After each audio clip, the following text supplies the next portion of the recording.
Hello guys, kumusta kayo? Nandito na naman tayo sa ating another vlogs. Pag-usapan natin itong ating idolo kahit nasa ibang ano na siya, mundo ngayon, nasa langit na. No, ang ating Nora Aunor, ang ating idolo na ating superstar. Pag-usapan natin guys itong kanyang mga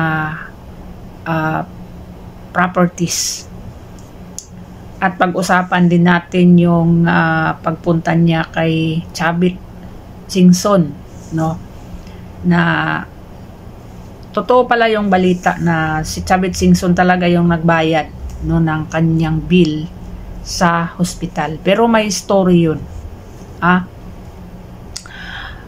Pero bago yan, please subscribe yung ating YouTube channel at pindutin yung notification bell para ma-update kayo sa aking may upload na mga bagong video. So ito yun guys, yung mga lupain ni Nora Aunor, no, mga 3 years o 4 years ago, panahon ng pandemic, no, yung kanyang mga lupain, no, sa Bicol, no, totoo talaga yun guys. Talagang totoo, kasi yung mga tao na mismo ang gumawa ng vlogs, nag-vlog sila patungkol dyan sa mga lupa ni Nora Aunor, na yung kanyang nanay mismo ang namili niyan, no, noong panahon pa ng kanyang kasikatan, na siyempre bata pa si Nora noon naging artista. Siyempre nandyan yung nanay niya. So yung mga kita niya sa kanyang mga pelikula, sa kanyang pagkakanta, mga teleserye, mga concert, kung saan-saan, naipundar dyan sa mga ilang hektaryang lupa guys, no, merong nyugan, ang gaganda, no, merong palayan, no, diyan taga ako na kasi farmers din ako, no, dati nang hindi pa ako nag-abroad, no, ako mismo guys nagtrabaho ako sa palayan, no, alam ko yung paano magtanim ng palay, no, at saka naglilinis din ako sa mga gilid-gilid ng mga palayan, yung mga damo-damo. Ang lapad ng kanyang lupain, kasi meron ako mga nakitang mga nagsasabi na naghihirap si Nora Aunor, wala ng pera, walang nagpapautang sa kanya. Alam nyo kasi si Nora Aunor, hindi kasi siya mahilig sa social media. Hindi siya mahilig na mag-post ng kanyang mga ari-arian, kung ano yung meron siya, kung ano yung mga naipundar niya.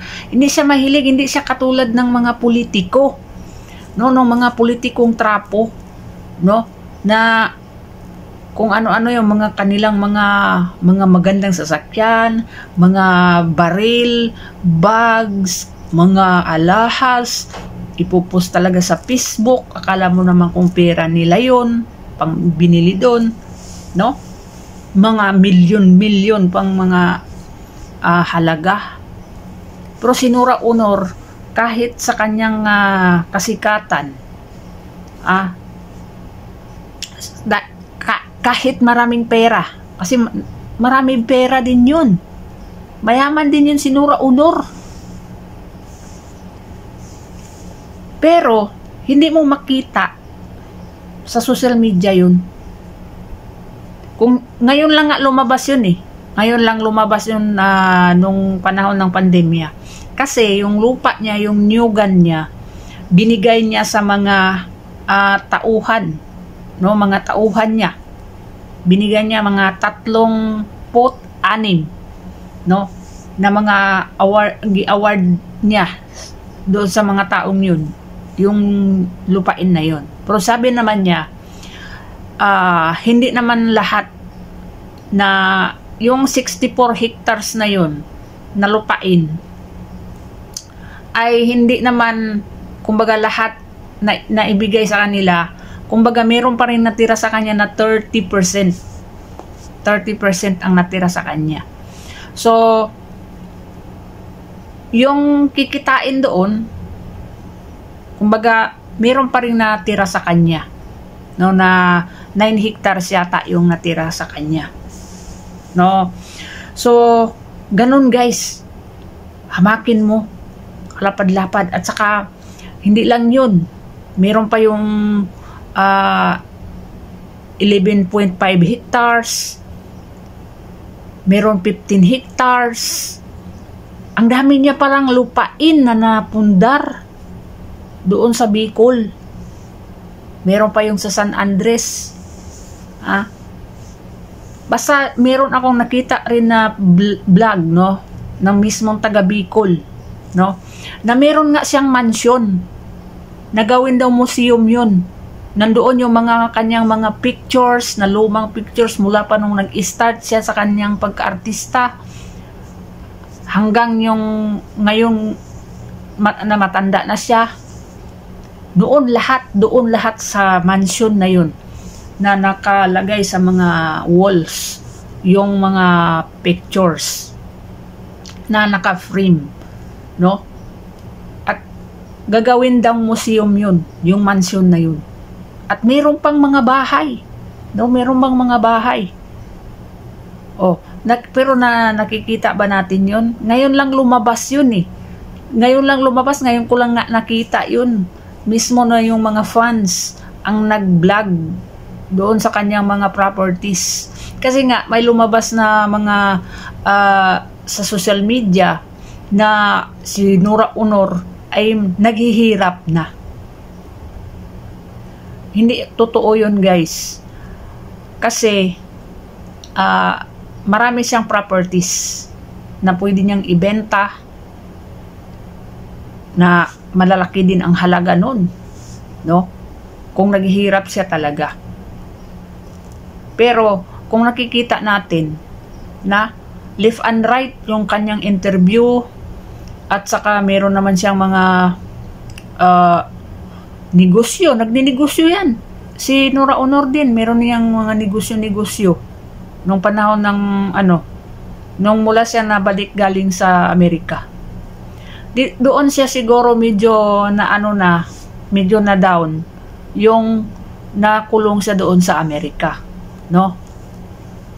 Pero kahit ganun pa man, nung matagal siya sa Amerika, hindi nagalaw, hindi naman nagalaw yung mga lupain niya, yung mga napundar niya, no? Ang dami nun. Grabe guys, ang dami ng lupain na yun. Ilang bilyon yung kung ibenta mo yun, no? So saan mapunta yun? Doon sa mga anak niya, yung mga lupain na hindi niya binigay, no? Na hindi niya binigay, mapunta yun sa mga anak niya, no?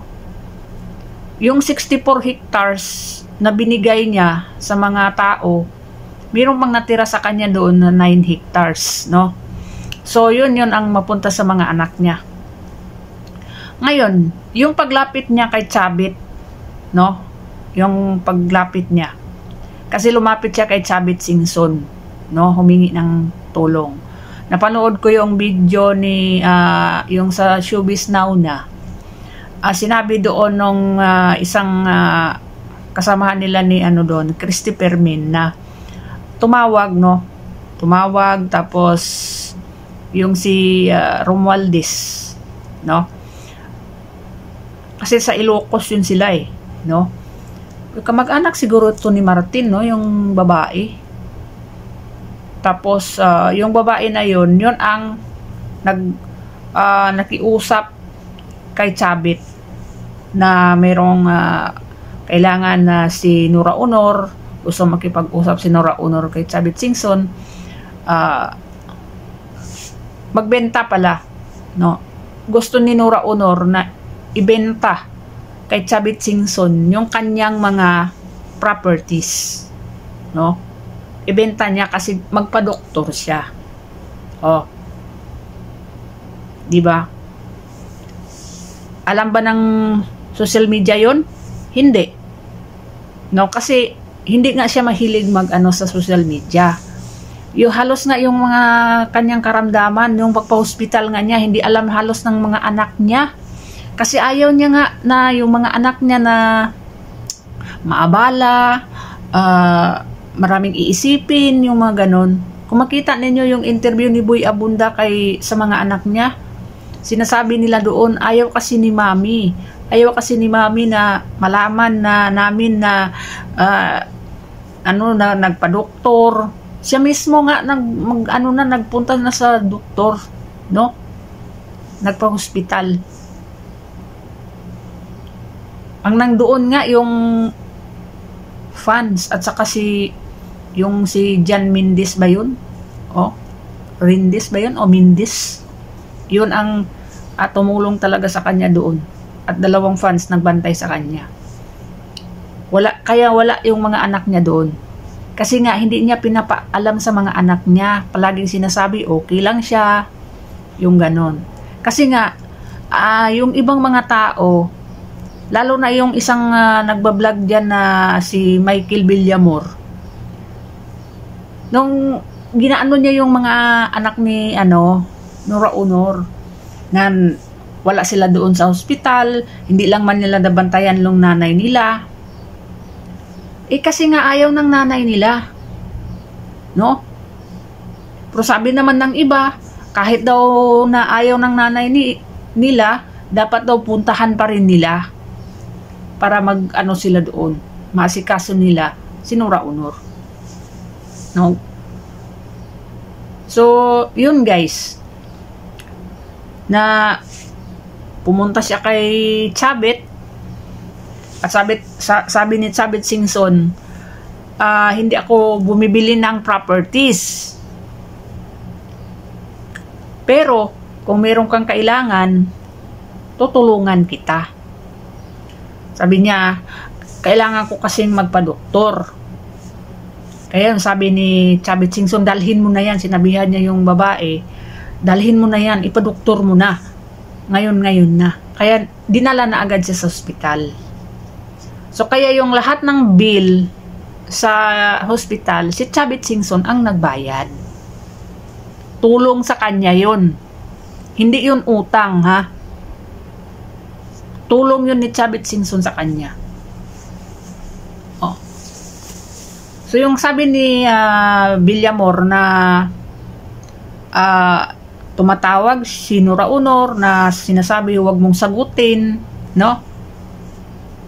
Sa mga anak yun ang pinupunta riyan ni Villamor. Ginaano talaga ni Villamor itong mga anak ni Nora. So yun lang guys, no, sa mga nagsasabi na si Nora Aunor naghihirap, namatay na naghihirap, hindi po totoo yun. Hindi po totoo yun.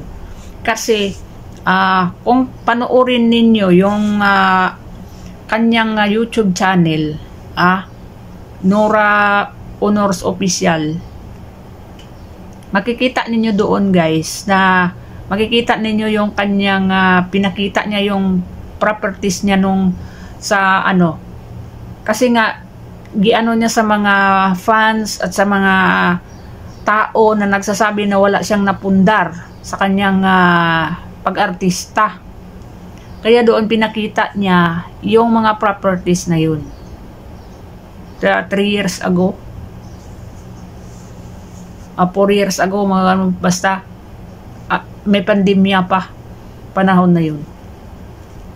Kasi nga maraming nagsasabi na naghihirap na, walang pera, walang napundar. Yun yung pinapalabas ng ibang tao Pero hindi totoo yun. Kasi mismo ang mga fans ang nagpatunay, lalo na yung mga tao na mismo yun ang nakatira doon sa kanyang mga lupain, nagsasalita talaga sila, no? So wag tayong maniwala sa mga sabi-sabi diyan sa social media, yung ibang mga tao na may galit, may inggit kay Nora Aunor. Kasi si Nora Aunor hindi talaga yan siya mahilig sa social media. Hindi katulad ng ibang mga artista. Pati away nila, yung kung ano yung mga nila nila sa social media. mga love story nila, yung paghiwalayan nila noong kabataan ni Nora Honores, o yung mga love story niya, yung mga istorya ng kanyang love life. No, na ano talaga sa social media, yun siyempre artista nga naman. Pero yung sabihin mo yung mga kung ano yung napundar niya, i-ano niya, i-blandariran niya sa buong mundo, walang ganyan.